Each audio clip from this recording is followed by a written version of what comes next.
Good morning. Good morning. Good morning. Starting a new month, a new midah.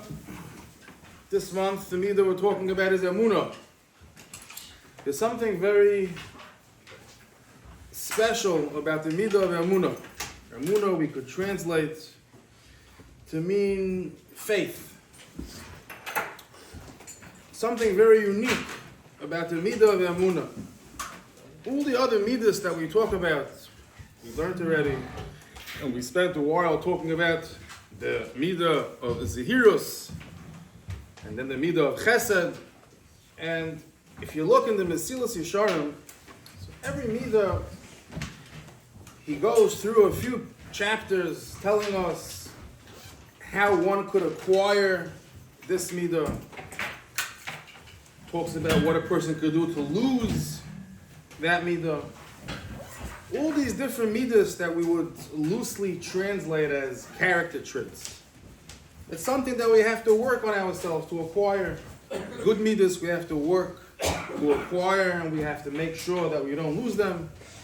Not good midahs, we have to make sure that we don't get stuck with them and learn how to stay away from them. Emunah is different. Emunah is something that a person is really born with.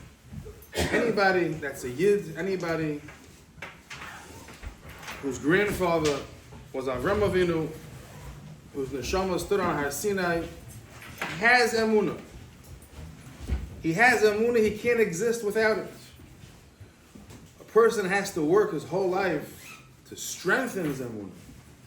We constantly talk about being the chazak our Emunah, strengthening it, learning more about it, developing it. But it's not something that a person has to get. It's not something that a person could not have.